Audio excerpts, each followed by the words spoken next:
आमचं जायचं ठरलेलं आहे सगळीकडं नाही. लोकेशन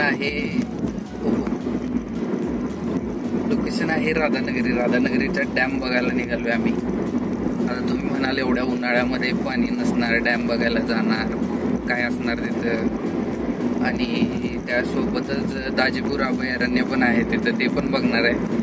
आता एवढ्या उन्हाचं तिथं काय बघायला मिळणार हा तुमचा मेन प्रश्न असणार आहे. पण आमचा पहिला मेन मोठा आहे की आज फक्त एक रोड ट्रिप करून यायची आहे. पहिला टोलला आलोय आपण. पहिला टोलला हो, पलीकडचा रस्ता पण ऑन केलाय वाटतं त्यांनी. इथे एक हॉटेल आहे, हॉटेल टोल नाका. आता तो दिसतोय का माणूस तुम्हाला दाखवतो. पण फेमस झालाय तो माणूस, कारण तिथं बाहेर हॉटेलच्या इथं तो काय म्हणतात वॉचमन म्हणून काम करतोय, पण त्याला तिथे डान्स करायला आवडतोय. हे श्रीवर्धन हॉटेल ह्या इथं असतो तो माणूस. कधी तर नेक्स्ट टाइम आलो आणि तो असला माणूस तर तुम्हाला नक्की त्याची दाखवतो तो माणूस कोण आहे ते. तो मला कुठं व्हिडिओ सापडला त्याचा तर मी तुम्हाला दाखवतो तो व्हिडिओ.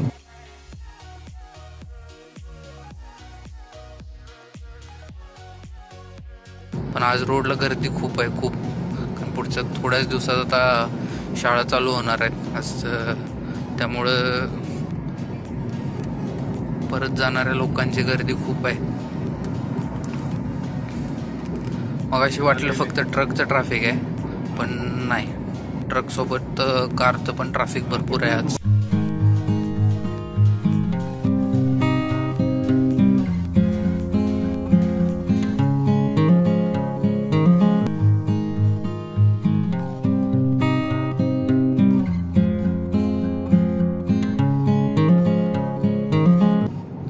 कोल्हापूरमध्ये एंट्री झालेली आहे. कोल्हापूरमध्ये बावडा मार्गे.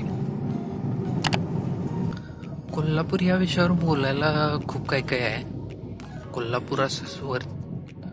कोल्हापूरची खाद्य संस्कृती, कोल्हापूरचा ऐतिहासिक वारसा, कोल्हापूरकर, काय बोलू शकतो आपण कोल्हापूरबद्दल. तेवढं खूप सारं आहे कोल्हापूरमध्ये. आणि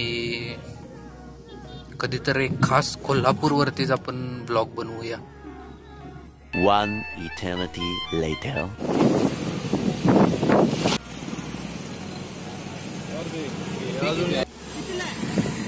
मस्त आज नारळ पाण्याचा ब्रेक घेतलाय.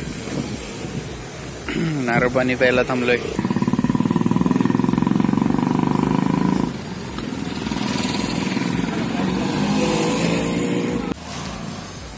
हे मस्त असं ब्रेक घेऊन थांबलेलो आपण इथं. आता नारळ पाणी पिलं सगळ्यांनी मस्तपैकी.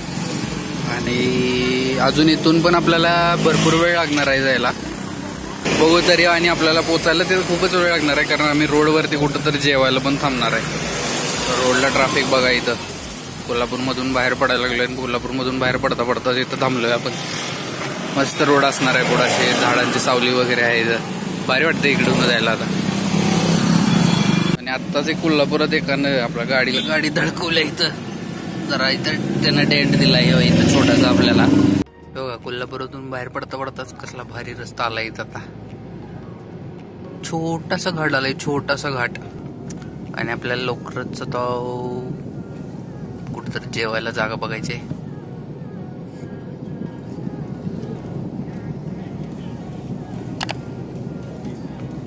मगाशी मी ब्लॉग मध्ये म्हणले की माझा ब्लॉग खराब करताय, तर मी ब्लॉग चालू केला की लगेच खुस चालू होतं लगेच श्रेयाचे.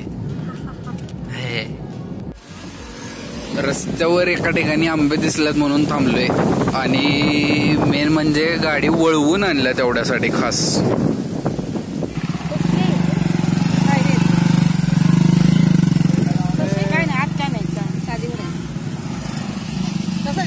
पायरी आंबा आहे, पायरी. आंबे घेतलेले आहेत मस्त, किती भरपूर सारे पायरे आंबे घेतले त्यावेळी. आणि आता परत पुढे जागा शोधायसाठी अजून पुढे निघालोय. आता जेवायला बसायचं आहे कुठेतरी. मला वाटतं आपण लोकेशनवर पोहोचल्याशिवाय आपल्याला जेवायला जागा काही भेटणार नाही. पान तू, कस्तुरीचं रान तू, माझ्या डोळ्यातला रेशमी घुळल्या जीवाचं गभान तू. सांग कसा इजणार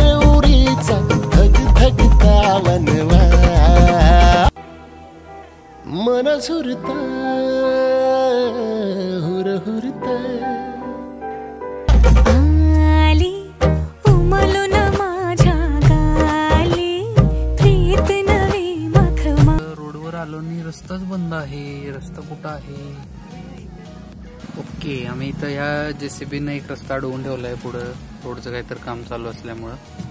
आणि आम्ही रस्ता शोधत होतो, पण इकडून एक कच्चा रोड आलेला आहे. त्या कच्च्या रस्त्यानं आम्हाला जायचंय आता इथून. आपण टेकपुर्ली गावात आहे आता. टेकपुर्ली कोल्हापूर रोडला, कोल्हापूर राधानगरी रोडवर टेकपुर्ली नावाचं गाव आहे. त्या गावामध्ये इथं एक बोर्ड दिसतोय बघा, बर्फी सेंटर म्हणून सगळीकडे बघायला मिळालं आम्हाला. हे नेमकं काय बर्फी आहे, कशाची बर्फी आहे, इथं आता एका ठिकाणी आपण बघायला थांबलोय. इथं आता आपण इथं टिकपुर्ली गावामध्ये थांबलोय आणि टिकपुर्ली गावामध्ये आपल्याला दुधापासून बनवलेली बर्फी खायला मिळालेली आहे. इथं आदिरा बर्फी सेंटर म्हणून आहे. आदिरा बर्फी सेंटरच्या इथल्या राहुल दादांना आम्ही भेटलोय आता. राहुल दादा आपल्याला 2 मिनिटात सांगतील ही बर्फी कशी बनवतात, काय बनवतात ते. बर्फी 1 नंबर आहे चवीला, खूप आवडली आम्हाला आता. फक्त 2 मिनिटात ते आपल्याला सांगतील कशी बनवायची आहे ती. बर्फी 12 लिटर दूध असते. 12 लिटर दुधामध्ये 2 किलो साखर वापरतो आम्ही. 2 किलो साखर कमीत कमी 1-1.5 तास ते 2 आठवड्याला जातात त्याची. 1 तासानंतर ही अशी बर्फी तयार होती. म्हणजे फक्त दुधापासून आणि साखरेपासून बनवलेली बर्फी आहे. चवीला 1 नंबर बर्फी आहे. इस खुशी के पीछे का राज ये बर्फी. ये देखो, ये बर्फी हमने ले ली है. A few inches later.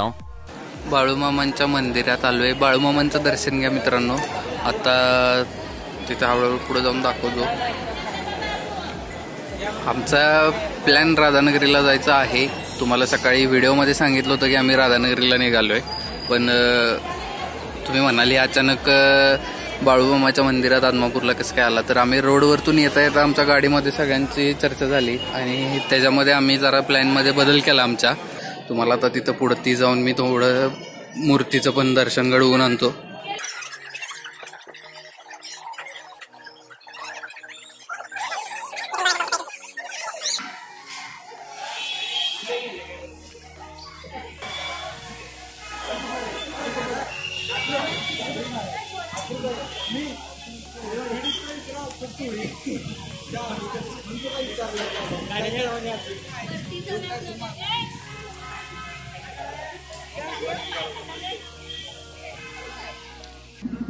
आता प्लॅनमध्ये आमचा परत बदल झालेला आहे. बाळूमामांच्या मंदिरातनं बाहेर पडलो आणि अजून पण जेवलेलं नाही आहे. ह्याच्यावरून आता सगळ्यांनी मिळून ठरवलेलं आहे की राधानगरीचा प्लॅन कॅन्सल करूया म्हणून. कारण आता जाणं शक्य नाही. इथून 1 तासाचं अंतर आहे. आम्ही जेवायला थांबणार, जेवण करणार, मग तिथून पुढे जाणार. याचा अर्थ आम्हाला खूपच वेळ लागणार आहे आणि संध्याकाळी वेळानं तिथं पोहोचण्यात काहीच अर्थ नाही आहे. काही बघायलाच मिळणार नाही. म्हणजे फक्त जाऊन पाय लावून मागं आल्यासारखं होईल तिथं. हे इकडून कोल्हापूर आत्मापुरातून इकडून येणारा हायवे. इकडं समोर एक बिदरी कारखाना आहे, तुम्हाला ते चिमण्या दिसत असेल. त्याच्यात जरासं जवळ एक जागा आहे, मस्त झाड आहे. सावली कशाचं झाड आहे माहित नाही आहे. ह्या झाडाखाली आम्ही आता बसलोय जेवायला. आणि आता बघितलं तर मित्रांनो आता 4 वाजलेत. आता इथं जेवायलाच नाही म्हणलं तर आम्हाला इथं अर्धा पाऊण तासभर तर जाईल.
वरच्या ह्याच्यावर ना.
फायनली जेवण बिवण करून आपण आता घरी पोचायला लागलोय.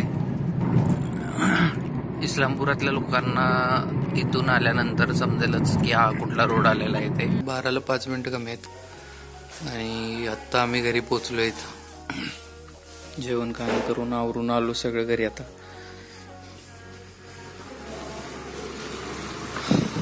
गाडी पण जागेवर पार्किंगला लावून ठेवलेली आहे. सगळं व्यवस्थित मस्त छान ट्रिप झाली सगळी. The next day. Video edit करते वेळी समजलं मित्रांनो की आपण व्हिडिओ काल एंड केलेला नाही आहे. काल ॲक्च्युली ट्रॅव्हलिंगमुळं खूप कंटाळा आलेला आणि तुम्ही बघितलंच असेल की आम्ही खूप वेळानंतर घरी पोचलेलो. त्यामुळं काल काही व्हिडिओ एंड केला नाही. आज सकाळी मामा मम्मींना पण आपण बसस्टँडला सोडलेलं आहे. ते गेलेले आहेत गावाला त्यांच्या. आणि काल ट्रिपमध्ये खूप मस्त एन्जॉय केलेला आहे. दिवस खूप छान गेला आमचा कालचा. तुम्ही सगळी मजा मस्ती आमची त्या व्हिडिओमध्ये बघितलेलीच असणार आहे. व्हिडिओ आवडला असेल तर नक्कीच व्हिडिओला लाईक करा. आणि काही प्रॉब्लेम वाटत असेल किंवा काही अजून दुरुस्ती हवी असेल किंवा अजून काही बदल हवे असतील व्हिडिओमध्ये तर नक्कीच व्हिडिओमध्ये खाली कमेंट करून सांगा आम्हाला की काय करावं, बदल करणं अपेक्षित आहे अजून. सोबतच व्हिडिओला शेअर करायला पण विसरू नका. आणि अजूनही चॅनेलला तुम्ही नवीन असाल आणि सबस्क्राईब केलं नसेल तर चॅनेलला नक्कीच सबस्क्राईब करून घ्या. आणि आता आपण भेटू नेक्स्ट व्हिडिओमध्ये. तोपर्यंत थँक्यू.